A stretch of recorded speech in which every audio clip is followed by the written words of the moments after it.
Les habla Rafael Arraiz Luca desde Unión Radio y esto es Venezolanos, un programa sobre el país y su historia.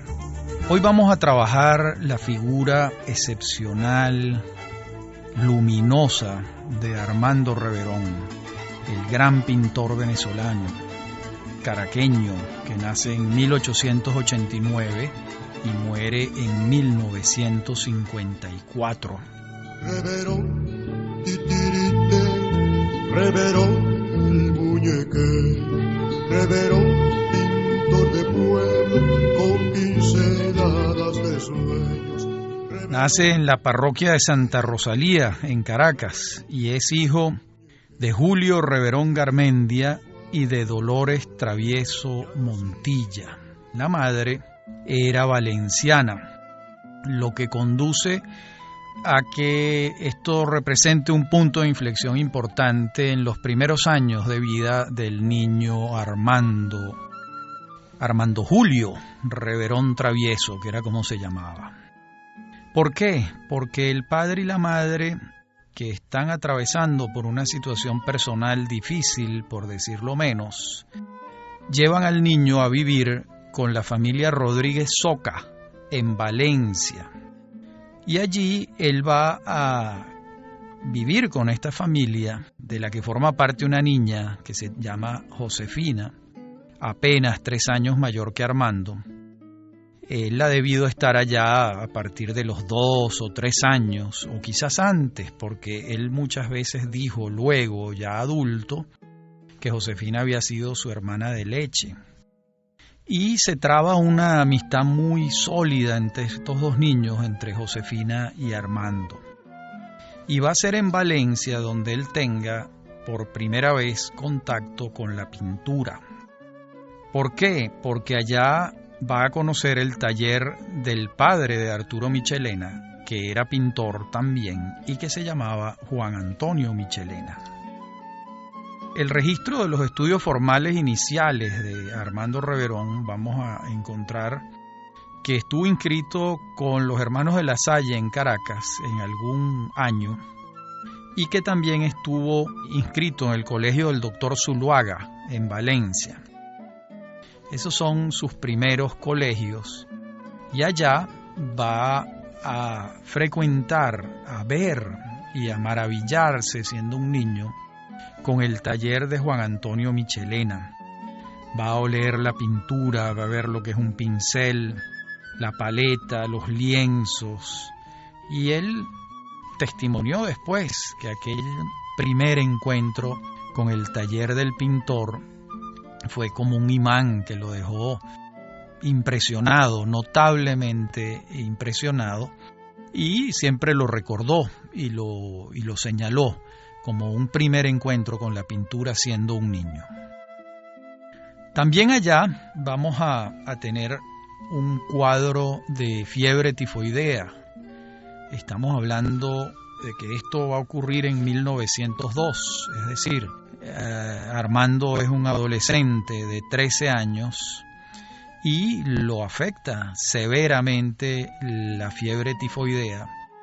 Y según su biógrafo, Alfredo Bulton, después del ataque de fiebre tifoidea, Reverón se torna, cito, triste, melancólico, irascible e insociable.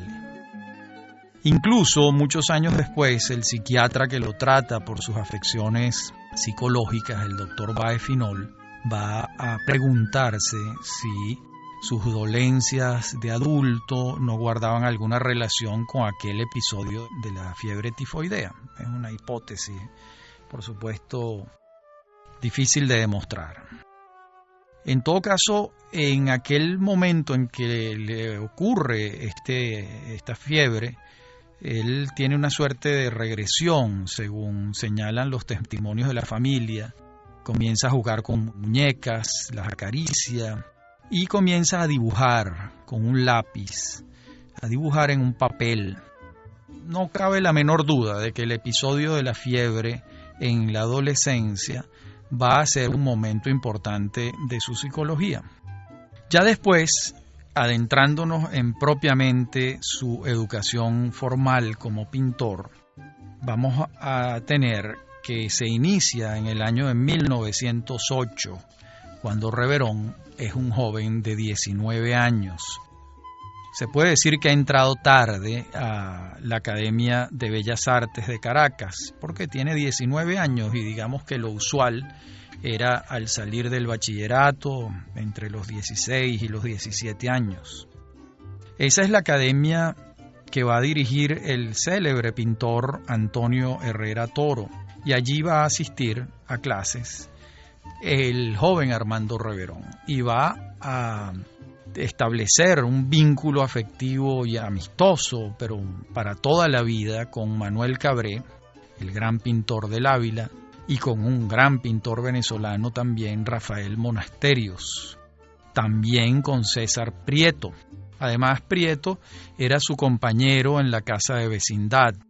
Recordemos que lo usual en Caracas en aquella época era que la gente viviera en casas de vecindad, en pensiones donde vivían varias familias o varias personas solitarias que tenían en las pensiones pues desayuno, almuerzo y cena y trabajaban en la ciudad. Quienes tenían propiamente vivienda eran muy pocos caraqueños, y sobre todo en el caso de Reverón, que venía de pasar su infancia, su adolescencia en Valencia, pues no tenía una propiedad donde vivir en Caracas, y lo usual de los interioranos en Venezuela fue vivir en casas de vecindad, que era como se llamaba, en pensiones. Hoy en día serían residencias universitarias.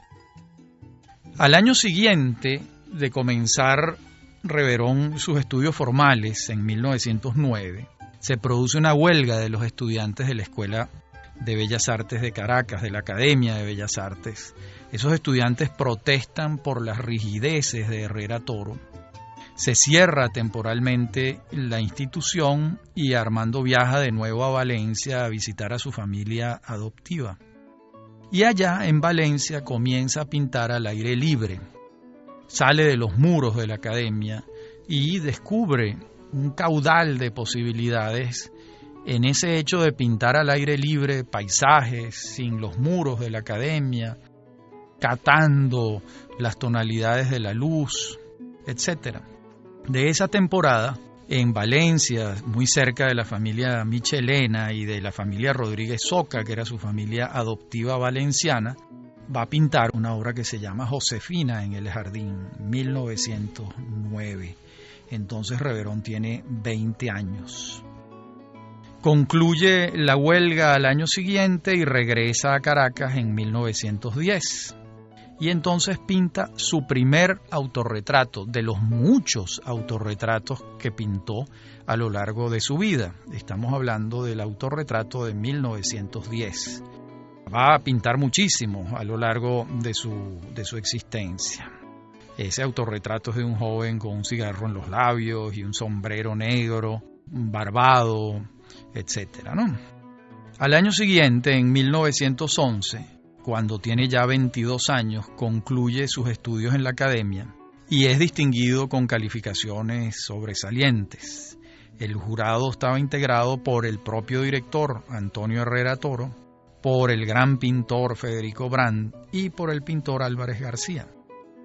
De esa época, su obra La playa del mercado es calificada por el crítico Juan Calzadilla como la primera obra de importancia en su inicial obra, en aquella obra que está empezando a despuntar. En esos días cambia de pensión y a la nueva pensión a la que llega se encuentra con que allí vive el músico Juan Bautista Plaza, y esa fue una amistad también que lo enriqueció mucho, porque mientras el músico estaba allí trabajando, haciendo sus composiciones, Reverón improvisó un taller en el patio de la pensión y se fue tejiendo una amistad entre ambos. Estamos en 1911 y va a ocurrir entonces ya el graduado estudiante de la Academia de Bellas Artes. Va a tener lugar su primera exposición junto con su compañero queridísimo Rafael Monasterios. Ellos organizan una exposición de las obras de ambos y aquello tiene muy poca repercusión. muy pocas, son las obras iniciales de unos muchachos recién egresados, pero representa para ellos algo importante, dar a conocer, ¿verdad?, lo que son sus primeras obras ya una vez egresados de la academia. Ese mismo año de 1911 recibe un favor importante de Herrera Toro, que lo estimaba mucho, y se trata de que le consigue una beca de la Municipalidad de Caracas para irse a continuar estudios en Europa.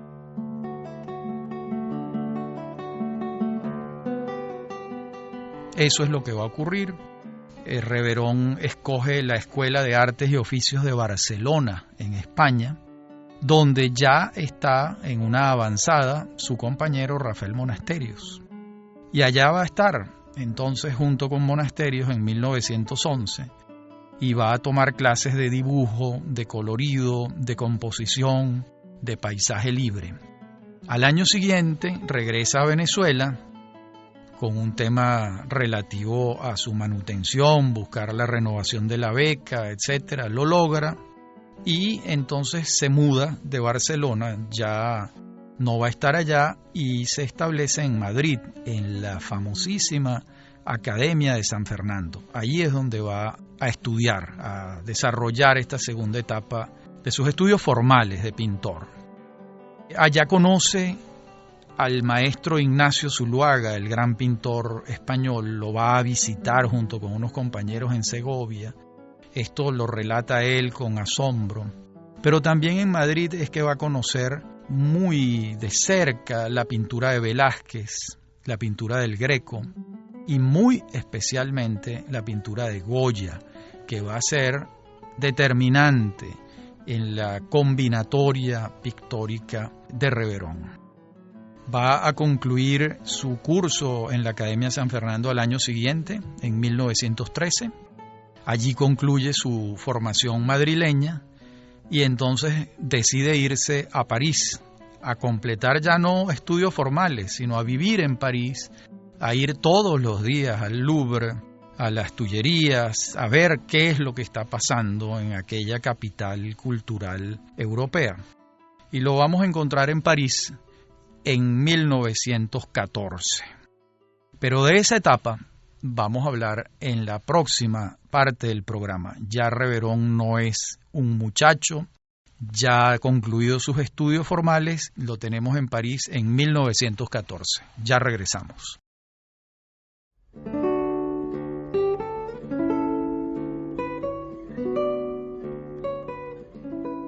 Venimos de la primera parte del programa donde tenemos a Reverón en París.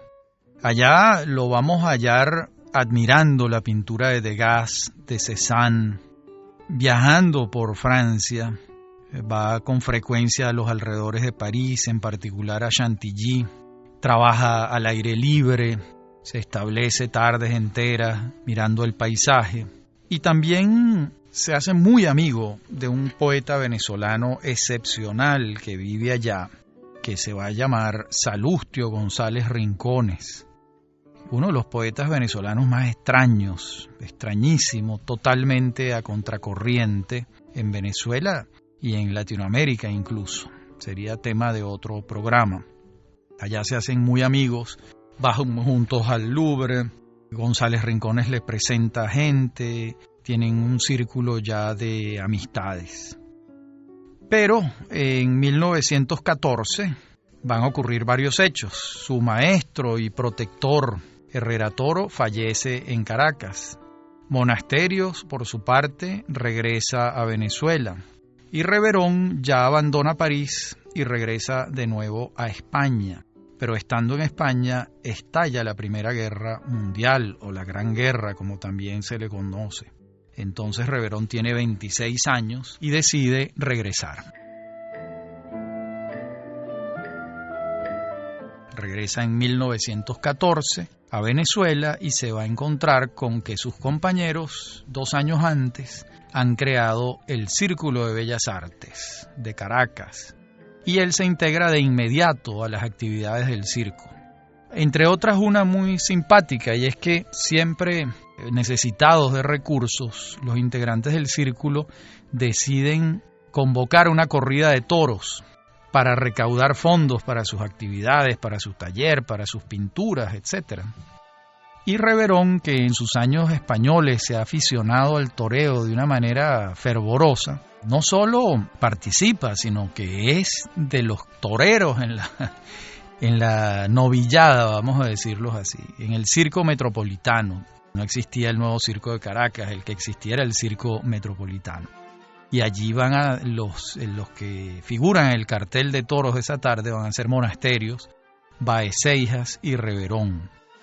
Mientras sus amigos Cabré, Leo, el caricaturista, y Monsanto, Antonio Edmundo y Bernardo, los hermanos, no se arriesgan a bajar a la arena de los toros, pero están en los tendidos de sombra, respaldando y coreando el espectáculo. La recaudación fue mínima, pero Reverón se dio el gusto de torear aficionadamente a aquellas bestias, ¿no? En 1916, por su parte, ocurren varios hechos de interés. El primero es que un pintor rumano llamado Samis Mitzner se va a establecer en la isla de Margarita. Antes había estado en Caracas con el Círculo de Bellas Artes y era un impresionista, rumano. Su paso por Caracas y en relación con los pintores del Círculo va a ser importante. Y en 1917, Josefina, su hermana de leche, uno de sus amores de su vida, a los 30 años va a morir en Valencia. Esto va a ser devastador para Armando. Él tiene menos años que ella. Esto es una muerte obviamente prematura.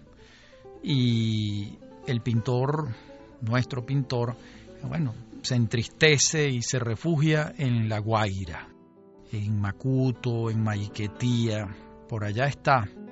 Y allá, teniendo 29 años, va a conocer en 1918 a quien va a ser la mujer de toda su vida, su compañera de siempre, que es Juanita Ríos.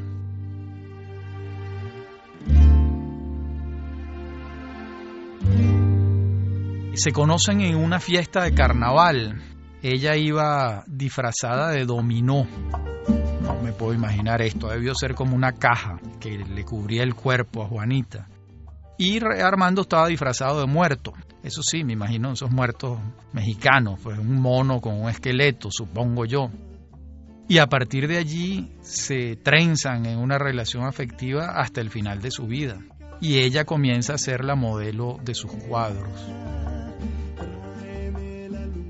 En ese momento también, en 1918, va a llegar a Venezuela un pintor ruso, Nicolás Ferdinandov, que va a ser muy importante como influencia en Reverón. ¿Por qué? Porque Ferdinandov es un personaje extraño, se establece en Punta de Mulatos, allá en el litoral. Tenía el proyecto de hacer una galería flotante, un barco que fuese por el mundo mostrando sus pinturas. A su vez, era un submarinista y se metía con una escafandra en Punta de Mulatos, en el mar, y tomaba datos de lo que veía y eso era lo que pintaba. A su vez, era un personaje esotérico, místico, que tenía unas ideas del mundo y de la vida completamente raras para la Venezuela de 1918. Bueno, él traba una amistad con Reverón muy estrecha y con Juanita, y entonces comienza una etapa como de 2 años en que ellos tres van pintando en Punta de Mulatos, después suben al pueblo del Valle en Caracas, se quedan un rato en el pueblo del Valle, vuelven a bajar y están siempre hablando y pintando. Es una etapa muy bonita de la vida de Reverón. Estando allá en 1918, me refiero al litoral, contrae la gripe española. Y Reverón, que ya tenía unas conductas muy particulares, decide enfrentar la gripe con un método que él se inventó. Y era que corría por el malecón a toda velocidad en La Guaira y se sumergía en una bañera con agua a la temperatura ambiente. Ahí se quedaba unos minutos, salía, volvía a correr y volvía a sumergirse. El caso es que supera la gripe. No sabemos si con este método o simplemente porque la gripe española se lo fue abandonando. Pero la gripe española, además en el litoral, es una amenaza muy particular y deciden subir a Caracas. Entonces se establecen en la casa de la madre de Reverón, Juanita y él. Y Ferdinandov también sube y baja. Y en esos momentos llega a Caracas, después de muchos años, casi 40, 42 para ser exactos, de vivir en París, regresa Emilio Bollo, el gran pintor. Entonces aquí tenemos una tríada de influencias importantes. Primero Mizner, después Ferdinandov y ahora Emilio Bollo, el venezolano, que van a influir en los pintores del círculo, que van a influir particularmente en Reverón.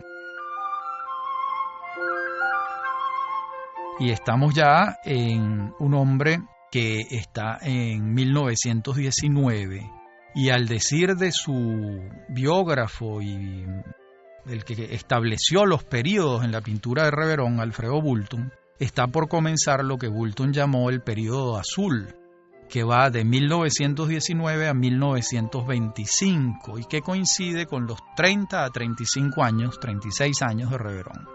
Boulton, hay que decirlo, fue el que fijó 3 períodos en la obra de él: el período azul, el período blanco y el período sepia. ¿Cuándo comienza? ¿Con qué obra de singular importancia comienza el período azul? Con una obra preciosísima que fue propiedad precisamente de Alfredo Boulton, que se titula La Cueva. Es una obra de 1919, donde está velada por un color azul extraordinario. Imposible no ver en este azul reveroniano la influencia de Ferdinandov. También de esta época es otra obra conmovedora que se llama Procesión de la Virgen del Valle, de 1920. Y también de esta época es otra obra que a mí me conmueve, que se llama Figura bajo un ubero. De modo que suben y bajan a Caracas hasta que finalmente en 1920 deciden establecerse en un lugar en Macuto, un lugar que se llama Las 15 Letras, que todavía se llama así. Por allí él busca dónde ubicarse y consigue un terreno de unos 700 metros cuadrados donde establecerse. Su madre lo ayuda para comprar ese terreno y allí va a establecerse poco a poco y comienza un periodo crucial en su vida, que es la construcción del Castillete, el Castillete de Reverón, que va a ser su taller y el lugar donde va a permanecer desde 1920-1921 hasta su muerte en 1954. Estamos hablando de un hombre de unos 30 años que va a estar allí los próximos 24 años de su vida trabajando. Ese va a ser su taller. El terreno está ubicado en el lecho de la Quebrada San Julián, que hoy en día conocemos por la vaguada de Vargas del año 1999, el poder de ese lecho. Y cuando uno visitaba el Castillete hasta 1999, advertía que alrededor del Castillete y muy cerca habían unas rocas muy grandes. Y cualquiera se preguntaba de dónde venían esas rocas. Bueno, en 1999 supimos de dónde venían. Del cerro, de la cordillera, bajando por el lecho de la quebrada, o del que se convertía en un río, en un aluvión gigantesco con la vaguada. Bueno, allí va a estar ubicado el Castillete, en ese lecho de río que en ese momento pues no se pensaba que pudiera ocurrir tantos años después una catástrofe de esa magnitud.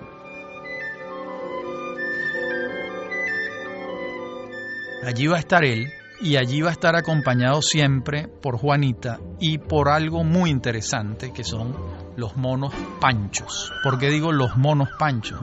Porque siempre había un mono que se llamaba Pancho, y a lo largo de esos 25 años ese mono murió y fue sustituido por otro que también se llamó Pancho, y nunca Reverón acusó la muerte de ninguno. Siempre fue Pancho, Pancho, como si fuera un arquetipo. Y supongamos que a lo largo de esos 25 años tuvo 3, 4, 5 monos. Allí siempre estaba el mono acompañándolo. Ya estamos en el Castillete y seguimos en la próxima parte del programa con la vida de este venezolano absolutamente excepcional.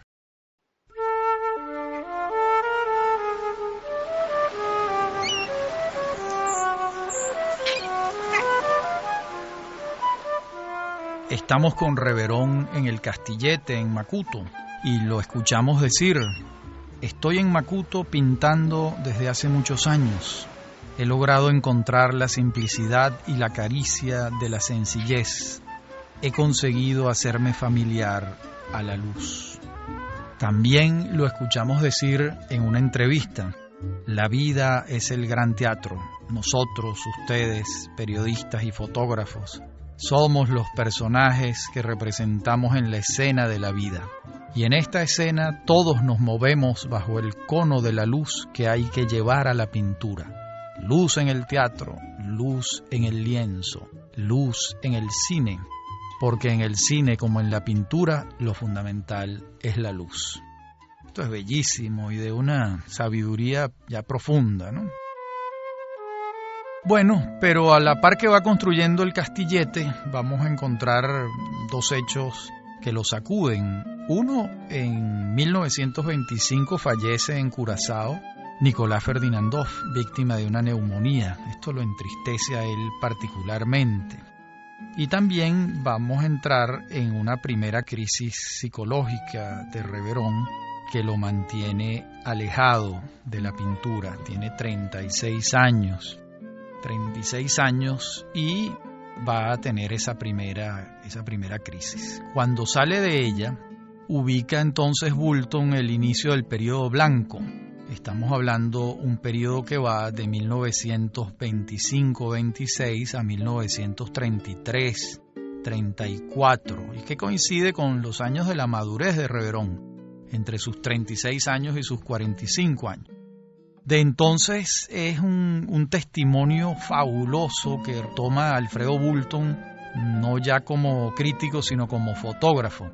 Y es la serie que Boulton fotografía de Reverón pintando a Luisa Phelps.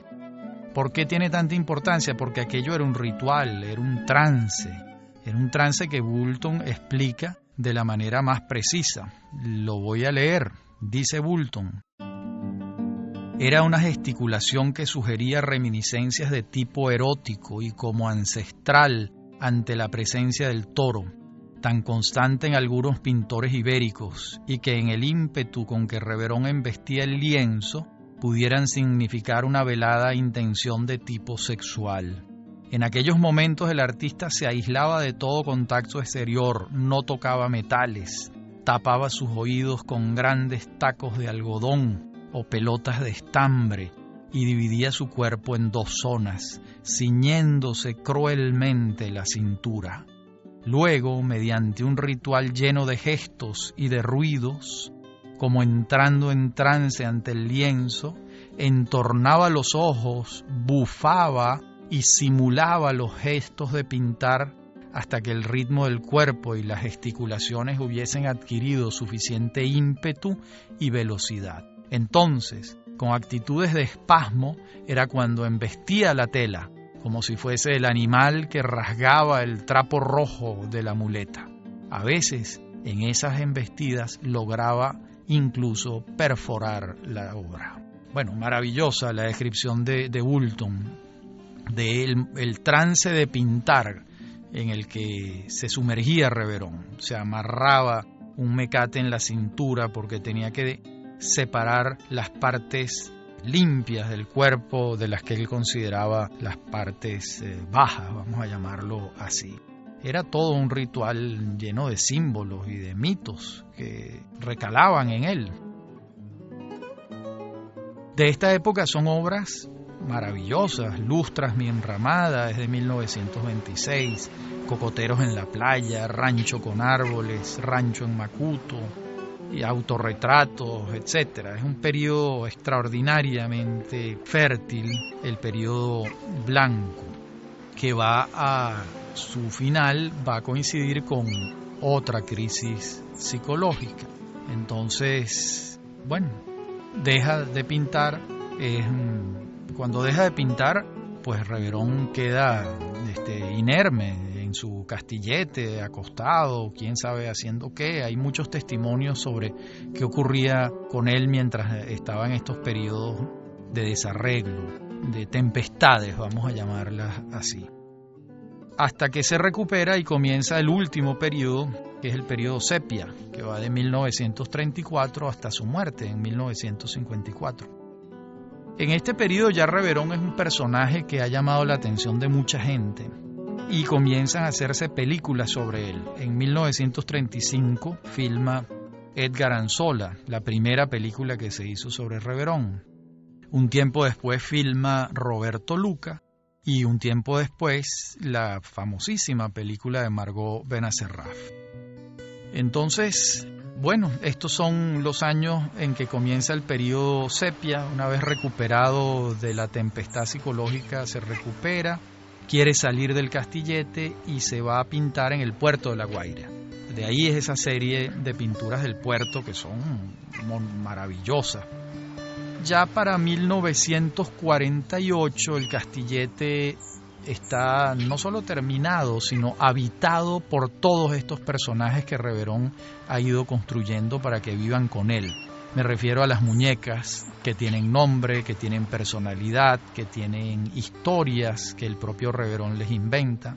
Me refiero a la máquina de coser, a los chales que él mismo teje, a las jaulas, a todos los instrumentos que van poblando ese mundo creador alterno de Reverón. Recordemos que Reverón muchas veces dijo que la vida era un teatro, que él estaba allí rodeado de una cantidad de personajes. Por supuesto, el personaje principal era Juanita, pero estaban las muñecas. Las muñecas eran 7 en total y cada una tenía su historia.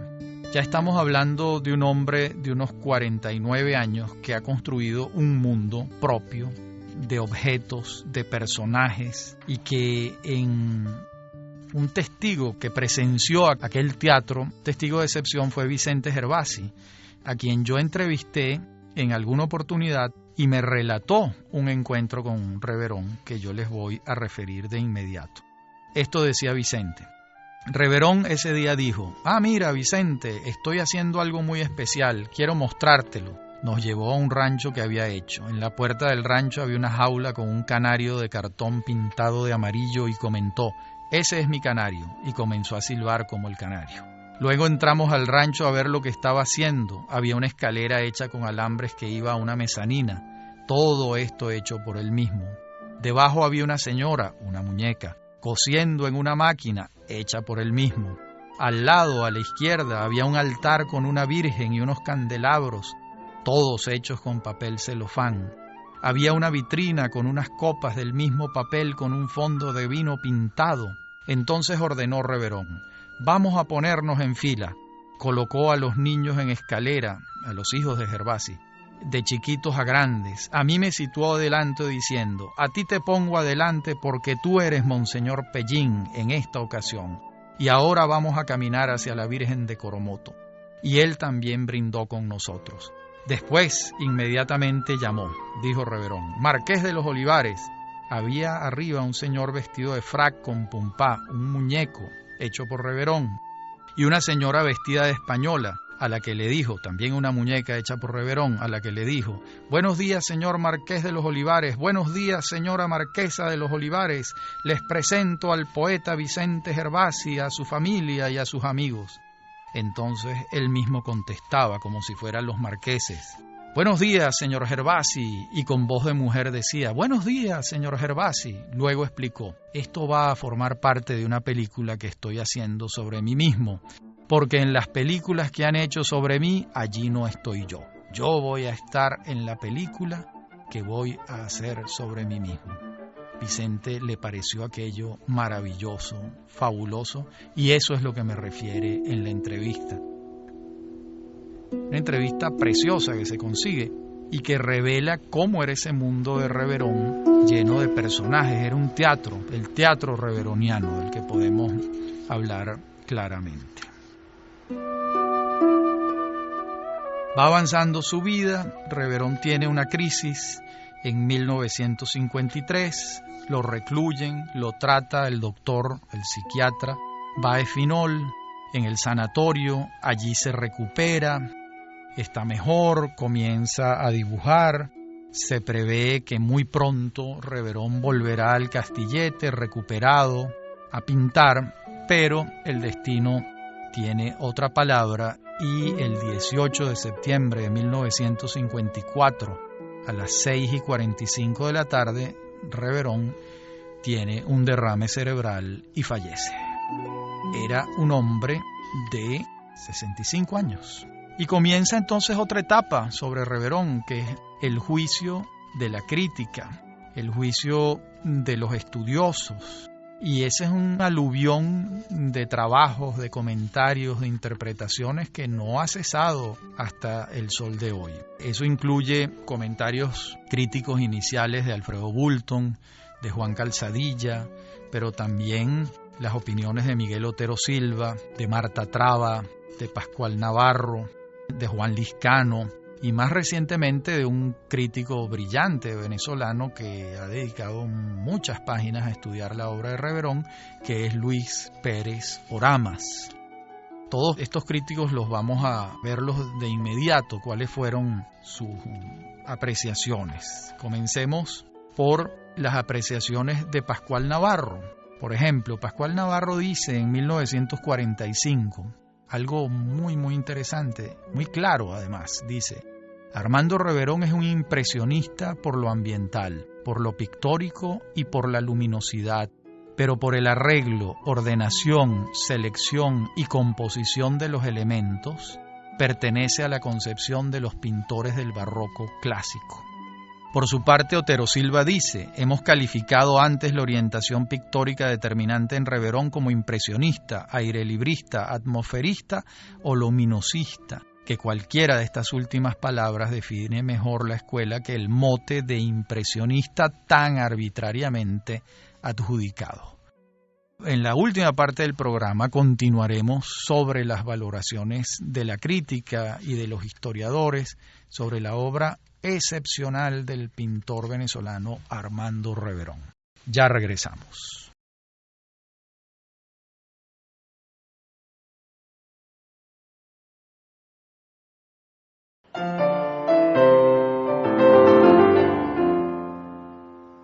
Ahora estamos revisando las opiniones de los críticos sobre la obra de Reverón y encontramos un primer antagonismo muy pronunciado entre Bulton y Calzadilla.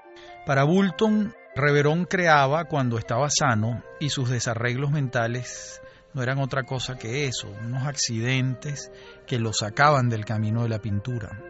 Para Calzadilla, lo que pudiéramos llamar los desarreglos mentales que señala Bulton formaban parte de la personalidad de Reverón.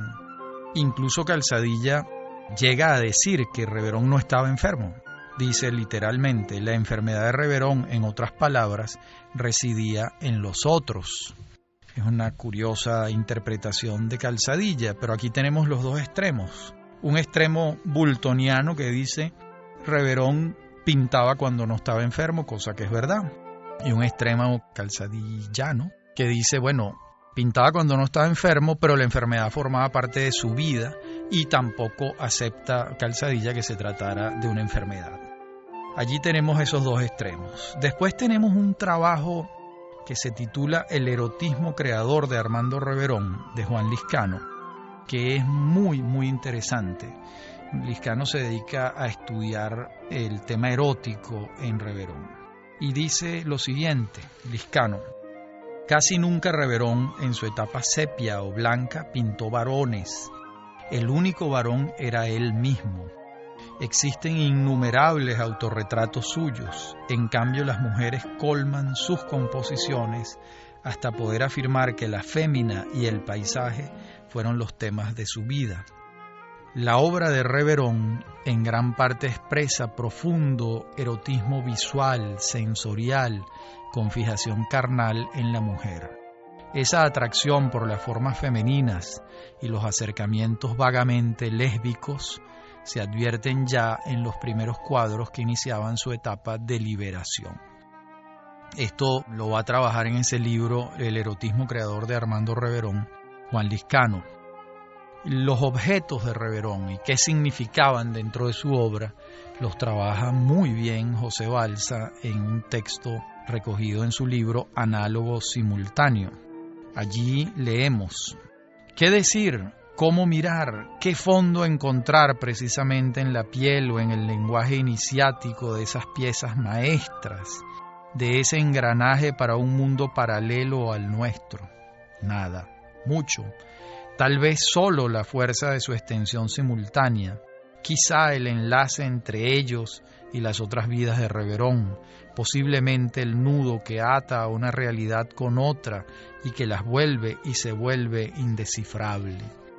Balsa intenta descifrar qué significan esos objetos dentro de la obra reveroniana, y lo que va quedando claro para todos es que los objetos son la obra reveroniana también, no solo la obra pictórica, sino los objetos que él ha creado, en particular las muñecas, pero todos los objetos que ha creado en ese mundo que él construyó para sí mismo y para Juanita en el Castillete de Macuto.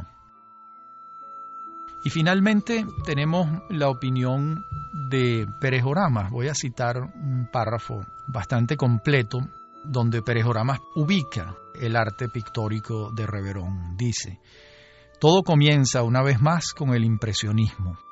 Impresionismo que aparece tardío en Venezuela al llegar Emilio Bollo, venezolano exiliado en Francia, amigo de Monet y de Henri Martin, testigo entre candilejas de la enorme renovación estética que tenía lugar en Europa desde finales del siglo XIX. Sucede, sin embargo, que Camille Pissarro ya había confrontado su pintura con esas mismas costas que Reverón llevará más tarde hasta el extremo del agotamiento pictórico, hasta el extremo moderno de la desagregación. La coincidencia o el accidente tiene fuerza de emblema. En las mismas costas caribeñas de Venezuela habrán coincidido ambos, el primer impresionista y el último. El impresionismo naciente de Pissarro y el impresionismo vesperal de Reverón, impresionismo extremo, puesto que alcanza un punto de retorno a partir del cual deja de ser impresionismo, a partir del cual traspasa las postrimerías formales del impresionismo para convertirse en otro arte, en un arte de la opacidad, del soporte, del gesto, del objeto y potencialmente de la instalación en la que Reverón hará su medio, su mundo, y resumirá sus referencias definitivas: muñecones, pajareras, máscaras, mantillas enormes que ilustran el tramado de sus telas, encarnando el descubrimiento, infalible signo de lo moderno, de un soporte y de un campo pictóricos concebidos como tramados.